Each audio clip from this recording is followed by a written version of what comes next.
आप सभी लोगों का मेरे YouTube चैनल पर बहुत बहुत स्वागत है। कॉन्शियसनेस इन अद्वैत वेदांत। अद्वैत शब्द का प्रयोग जो है वो एक के लिए किया जाता है।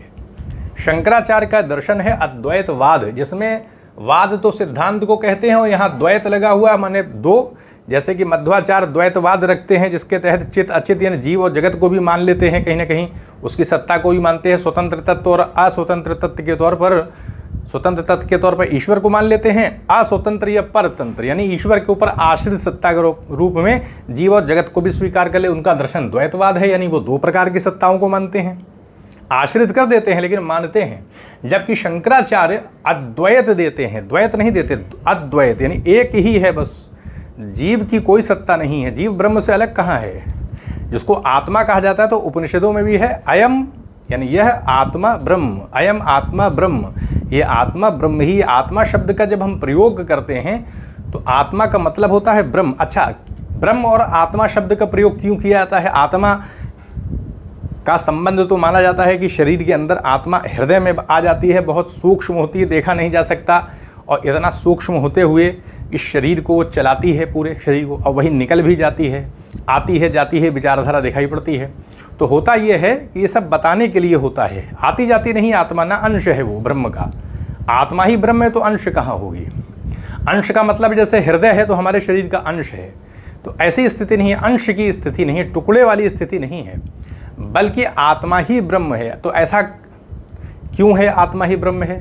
कारण ये है कि चेतना के स्तर पर देखेंगे, क्योंकि कॉन्शियसनेस की बात की जा रही है, तो पर ब्रह्म और अपर ब्रह्म दो प्रकार की विचारधारा शंकराचार्य ने दिया है।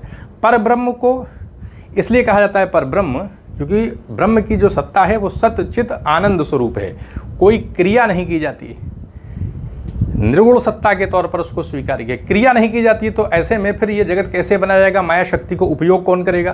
क्योंकि उपयोग करने का मतलब है कि उसमें कुछ क्रिया करनी पड़ेगी। माया शक्ति को उपयोग कर रहे हैं, क्योंकि माया तो ब्रह्म की शक्ति है और स्वाभाविक शक्ति है उसकी। तो ऐसे में अपर ब्रह्म की उत्पत्ति कर दी जाती है संकल्प करने के माध्यम से। वो चेतन सत्ता भी ना सत्य चित्त और आनंद स्वरूप, सत्य मतलब हमेशा से वही है, हर कालखंड में, और एक जैसा स्वरूप है उस ब्रह्म का, कभी परिवर्तन नहीं होता। अतीन्द्रिय सत्ता है, वो इंद्रियों से परे है, वहाँ पर समय का और स्थान का कोई वह नहीं है। वहाँ पर हम सोच नहीं सकते कि समय और यानी टाइम एंड स्पेस की बात उस जगत में, उस सत्ता के बारे में नहीं सोच सकते। ये समय, टाइम एंड स्पेस तो इस जगत के संबंध में दिखाई पड़ रहा है। तो इस आधार पर परब्रह्म के द्वारा अपर ब्रह्म के रूप में ईश्वर की उत्पत्ति संकल्प के माध्यम से की जाती है कि वो सत्य चेतन युक्त सत्ता है। ईश्वर के द्वारा फिर माया शक्ति का उपयोग किया जाता है, और फिर जब उपयोग किया जाएगा तो वही बनाने वाला भी हो जाएगा, कि वो क्रिया करने वाला होगा अपर ब्रह्म यानी ईश्वर। तो व्यवहारिक रूप से ईश्वर की सत्ता है, बस वैसे सत्ता अगर वास्तविक रूप में देखा जाए तो एकमात्र ब्रह्म की है, जिसको पर ब्रह्म कहा जाता है। तो माया शक्ति का उपयोग ईश्वर के द्वारा अपर ब्रह्म के द्वारा किया जाता है, और जैसे ही किया जाएगा तो ईश्वर ही बनाने वाला भी हो जाएगा, और खुद को ही अपनी वही आधार माया शक्ति का उपयोग वो करता है। जब उपयोग करेगा वो तो निमित्त कारण हो गया वो, क्योंकि बनाने वाला है, उपयोग करता है, और खुद के अपने ही यानी खुद माया शक्ति उसी को आधार बनाएगी, क्योंकि उसके लिए आधार बनाना आवश्यक है माया शक्ति के लिए। जैसे रस्सी पड़ी होगी तभी सांप दिखेगा, रस्सी नहीं होगी तो सांप नहीं दिख सकता, कुछ न कुछ वहाँ होना चाहिए।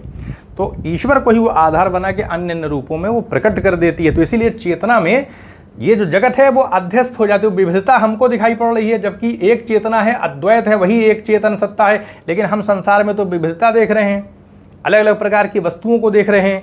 तो शंकराचार्य यही बताते हैं कि सब मिथ्या है। मिथ्या का मतलब क्या है? जगत मिथ्या हो जाता है, और जीव ब्रह्म से अलग नहीं है। ब्रह्म से क्यों नहीं अलग है? क्योंकि आत्मा यानी चंद्रमा एक रहता है, अलग अलग तालाबों में उसका प्रतिबिंब पड़ता है, तो चेतना तो एक ही है, वही एक ही तो चंद्रमा है, लेकिन उसका प्रतिबिंब अलग अलग तालाब में रात में पड़ रहा है। इसी प्रकार से आत्मा के बारे में सोच लेना चाहिए कि वो ब्रह्म एक ही है, उसी की चेतना अलग अलग शरीरों में प्रकट हो गई है, अभिव्यक्त हो गई है, इसलिए आत्मा कह दिया जाता है। अन्यथा अगर आत्मा देखें, आत्मा ही ब्रह्म है, तो ये अंश की आने जाने की विचारधारा नहीं है। तो इस आधार पर हम अगर देखें तो ईश्वर के द्वारा माया शक्ति का उपयोग करके ये जो विविधता प्रकट की जाती है, तो प्रकट करने का माध्यम तो माया है। तो माया की दो शक्ति है, आवरण और विक्षेप। आवरण का मतलब घेर लेना और विक्षेप का मतलब अन्य रूप दिखाना। तो ईश्वर का जो स्वरूप है, जो सत्ता है, उस पर आवरण डाल देती है माया। यानी और उसको आधार बना के अन्य अन्य रूपों में प्रकट करती है। उस शक्ति का उपयोग ईश्वर के द्वारा ही किया जाता है, क्योंकि माया जड़ होती है। जड़, कोई भी चीज़ जड़ होगी तो खुद से तो कार्य करे नहीं, तो ईश्वर के द्वारा ही उसका उपयोग किया जाता है, अपने ही ऊपर उपयोग किया जाता है, और फिर अन्य अन्य रूप जो है उसी चेतना में दिखाई पड़ने लगते हैं। तो इस आधार पर ये जो जगत की विविधता दिखाई पड़ रही है, ये प्रतिबिंबित रूप है। ये जैसे हम रेगिस्तान में जल देखते हैं, जैसे हम रस्सी में सांप देखते हैं, जैसे जादूगर के नोट देखते हैं, प्रतीति होती जैसे स्वप्न में देखते हैं हम, इस आधार पर कहा जा सकता है कि जो विविधता दिखाई पड़ रही है वास्तविक नहीं है, मिथ्या। इसलिए जगत को कह दिया जाता है कि वो जगत न तो हमेशा के लिए जगत की कोई वस्तु सत्य होती है, न असत, और यही तो है मिथ्या होना। न तो हम सत्य की कोटि में रह सकते हैं, सत्य इसलिए कह सकते हैं कि चीज़ें नष्ट हो जाती हैं, असत इसलिए नहीं कि चीज़ें हमको दिखाई पड़ती हैं। तो उत्पत्ति विनाश तो संसार में दिखाई पड़ रहा है, इसलिए किसी वस्तु का स्वरूप नहीं बता सकते, इसलिए मिथ्या अनिर्वचनीय बता दिया गया है वस्तुओं के स्वरूप को, क्योंकि हम कोई निर्वचन, कोई कथन किसी वस्तु के बारे में नहीं कह सकते कि ये वस्तु हमेशा रहेगी। हम कैसे कह सकते हैं हमेशा रहेगी, वो तो मिट जाती है। तो ये भी नहीं कह सकते तो वस्तु सत्य नहीं है। हम ये भी नहीं कह सकते कि वस्तुएं हमको दिखाई नहीं पड़ती, तो हम तो देख ही रहे हैं। तो इस आधार पर चीज़ें असत्य भी नहीं है, प्रतीत हो रही हैं। तो सत्य भी नहीं है, असत्य भी नहीं है, तो फिर है क्या? तो बता दिया मिथ्या। मतलब जैसे हम रेगिस्तान में जल देखते हैं तो कहाँ है वो जल है, जादूगर की नोट कहाँ है, दिखाई तो पड़ती है लेकिन होती नहीं है। तो दिखाई भी पड़ रही है और है भी नहीं, इसी को मिथ्या कह दिया जाता है। तो इस आधार पर हम कह सकते हैं कि चेतना का मतलब क्या है, यानी शंकराचार्य बता रहे हैं सच्चित आनंद स्वरूप। चित्त यानी वही चेतन, चेतना, कॉन्शियसनेस, उसी की एकमात्र चेतना है, वही हमेशा से है, उसी ने सब कुछ पैदा किया है, उसी की शक्ति से सब कुछ चल रहा है, वही संसार को दिखा रहा है, प्रकट कर रहा है। हमारी बुद्धि दिखा रही है, विविधता दिखाई दे रही है। ओशो तो बताते हैं कि वो जो चेतना है वो अन्य अन्य रूप, बुलबुले के तौर पर जैसे नदी से बुलबुला निकलता है, वही चेतना अन्य अन्य रूप ग्रहण करती है, वही रूप माया है। वो रूप मिट जाते हैं, चेतना शुद्ध रूप से रहती है। इसलिए आप देखेंगे शंकराचार्य ये बताने का प्रयास कर रहे हैं कि जिस संसार में हम लगे हुए हैं, लीन हैं, उसकी वास्तविकता हम नहीं जानते, इसमें आकर्षण रखा गया है, इसलिए हम लगे हुए हैं, अनैतिक कर्म करते हैं, लोगों को धोखा देते हैं, धन अर्जित करते हैं, और थोड़ा सा भी हम देर नहीं लगाते अपने स्वार्थ को सिद्ध करने के लिए। और धन के प्रति हमारा बहुत आकर्षण रहता है, किसी प्रकार से धन प्राप्त किया जाए, जबकि वास्तविकता ये है कि अगर हम धन को दूसरों के ऊपर खर्च करें, जो अभावग्रस्त लोग हैं उनको ज़्यादा से ज़्यादा धन प्रदान करें, तो धन हमारा कम भी नहीं होता, हम आगे भी बढ़ते हैं और प्रसन्नता भी रहती है। तो इसलिए लोक कल्याण को बहुत ही प्रशस्त मार्ग बताया गया, उसी पर चलना चाहिए, उसी से समाज का भी भला होता है, समाज आगे बढ़ता है, अभाव दूर होता है, तो समाज के अंदर स्थिरता भी आती है। तो इस आधार पर अद्वैतवाद ये बताने का प्रयास कर रहा है कि जगत में नहीं लगना चाहिए, इसलिए कि जगत में लगेंगे तो वो तो मिथ्या है, उससे हम कुछ नहीं प्राप्त कर सकते। प्राप्त करना है उस अद्वैत यानी वही चेतना का ध्यान करके, उसके प्रति समर्पित रहना है, लोक कल्याण के लिए कार्य करना है, ताकि हमें शांति प्राप्त हो सके कम से कम इस जीवन के अंदर। और जब हम उसको जान लेंगे और जैसे ही ज्ञान मार्ग पर चल के हम जानेंगे, जो रास्ता बताया गया है, श्रवण मनन निधिध्यासन, उसके लिए अधिकारी बनना, साधन चतुष्टय से संपन्न होना, ये सारी चीज़ें वेदांत दर्शन की पुस्तकों में बताई गई है। तो उसका जब हम करेंगे, ज्ञान प्राप्त करेंगे, जो रास्ता बताया वो मार्ग उस पर चलेंगे, तो आत्म साक्षात्कार की प्रक्रिया के अंतर्गत हम आत्मा को जान लेंगे। और अयम आत्मा ब्रह्म, आत्मा ही ब्रह्म है, तो हम ब्रह्म को जान लेंगे, और जैसे जानेंगे हमेशा के लिए आनंद मिल जाएगा। इसी संसार में कम आनंद मिलता है, थोड़ी देर के लिए मिलता है चीज़ों से, और उस सत्ता को प्राप्त करेंगे तो हमेशा के लिए आनंदित हो जाएंगे। तो जो चीज़ हमेशा रहे तो उसको प्राप्त करने के लिए प्रयास करना चाहिए। तो वो कैसे होगा?